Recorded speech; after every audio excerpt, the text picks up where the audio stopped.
All right, if you're worried about your portfolio, right, we had a lot of Fed segments. Now we're going to talk taxes and tariff. It's all of a piece. Joining us, Steve Moore, host of More Money, WABC Radio. Art Laffer, former Reagan economist.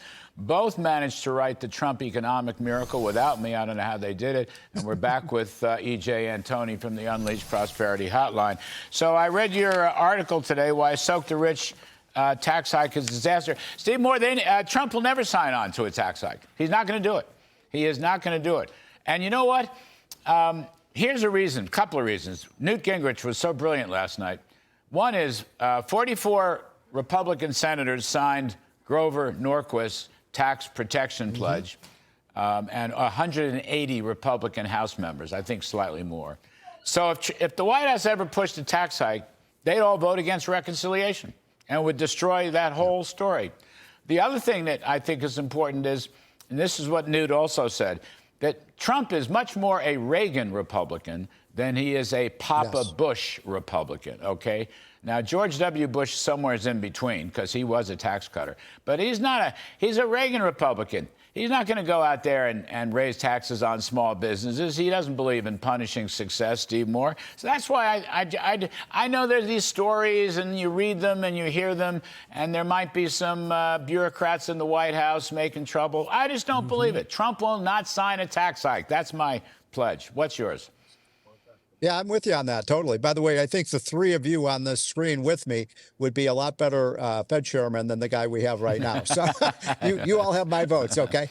But look, no, Trump is pro-growth. He's pro-taxpayer. He understands the Laffer curve. Arthur, you've talked to him many times about that. We're trying to just put out this fire that started in the House of Representatives and started with some in the White House. And I think, you know, we've successfully, thanks to you and Arthur and Steve Forbes, I think we put out this fire. I don't think it's going to happen. I don't think we're going to see a 40% rate. Trump said it very clearly on the campaign many times. We're not raising taxes on anybody. We're cutting taxes. Yes, you're right. And by the way, I know where the ankle biters in the White House are. I know them. And at the right moment, they will be revealed or unveiled or something. I'm not mentioning any names, though. Yeah, no, I know. But there's a couple that there are always Dick Darmans around, if anyone remembers Dick Darman, the late Dick Darman. But let's not stomp on his grave. All right, Laffer, I got one for you.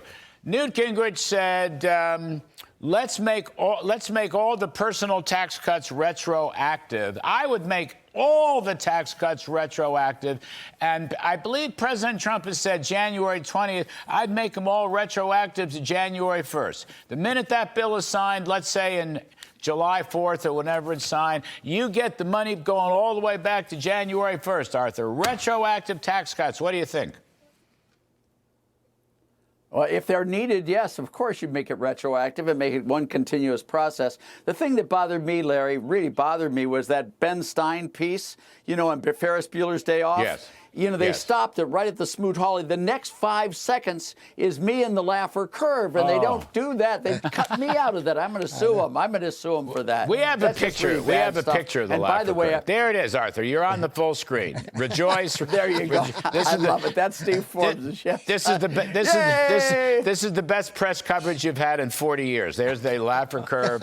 I think it's got your little picture on it or whatever. It is amazing. Well, why wouldn't you make it retroactive to January 1st? Well, put more money in people's pockets as soon as you can.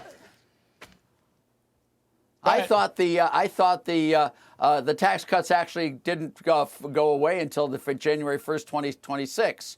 And if they didn't, it's just withholding that you'd be changing. Yeah, well, I don't know that, but I think that would be just fine. Anything that needs to be done should be retroactive if it's needed. That I would go along with all the way. And I was really pleased, by the way, with Kevin Warsh's name coming up all the time. I've been a huge advocate of him as being as chairman of the Fed. He's just great, and I thought he'd be terrific. And you know, the other things are, I mean, it's not just politics. It's not just ankle biters. It's not just all of that stuff. It's academics. Every time we've raised the highest tax rate on the top 1% of income earners, the economy has underperformed. Tax revenues have dropped, and the poor have been really harshly damaged by this.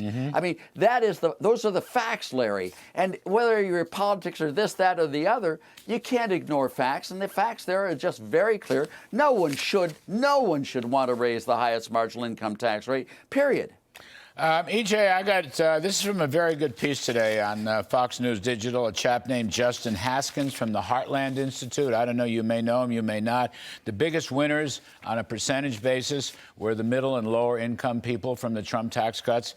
The tax bill for filers between 50,000 and 75,000, they got 16.5% tax cut. Okay, how about that? The average filer 40 to under 50 got a 19% tax cut, and the average filer above $1 million got a 2% tax cut. This is in effect, I mean, people forget that, and some of this is because the SALT deduction was substantially reduced, which affected. This was a progressive tax cut, even though Democrats will never let you know that. Exactly, Larry. And to your point on SALT, by getting rid, or I should say by capping SALT deductions, high-income earners in places here, like in New York City, actually some of them saw their federal tax liability increase, not even decrease. So that 0.2%, I think you said, that's just the average, but plenty of those high-income earners in places like New York or Illinois, California, they saw their tax liability go up, not down. So you're absolutely right. It was highly progressive. But again, you'll never hear folks on the left talk about that. And the fact that we even have to have a conversation that Republicans are considering raising taxes is ridiculous. I think probably the only reason we are having that conversation, though,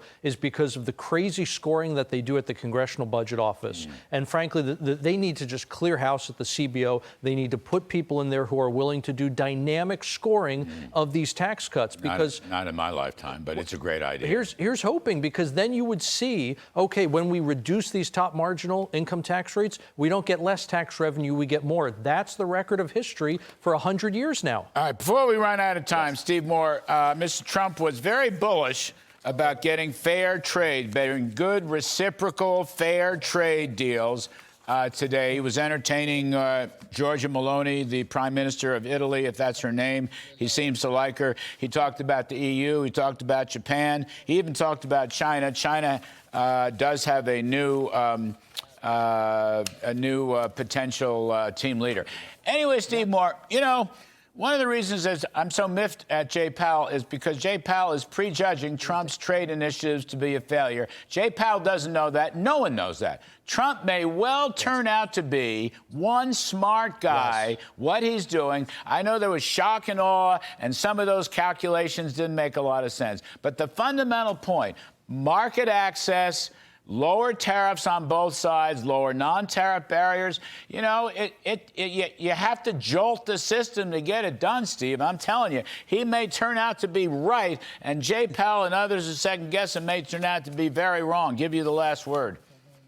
Yeah, I'm betting on Trump, not Jerome Powell on this one. Right. By the way, I don't know if you heard the rumor that Ireland is saying they'll go to zero on tariffs if we'll just take Rosie O'Donnell back. We're not going to do that. No deal on that one. That's a joke, obviously. But no, look, that's what irritated me most about what Jerome Powell did. He didn't talk about all of the things that Trump is doing that are anti-inflationary, like the tax cut, like the pro-energy policy, like the deregulation, like DOGE. Those are going to reduce prices. And he didn't even mention those. Actually, that's a great point. Terrific point. All right, gents, I think that's all we got. Steve Moore, Art Laffer, EJ Antoni. EJ, I know you're exhausted, but thank you for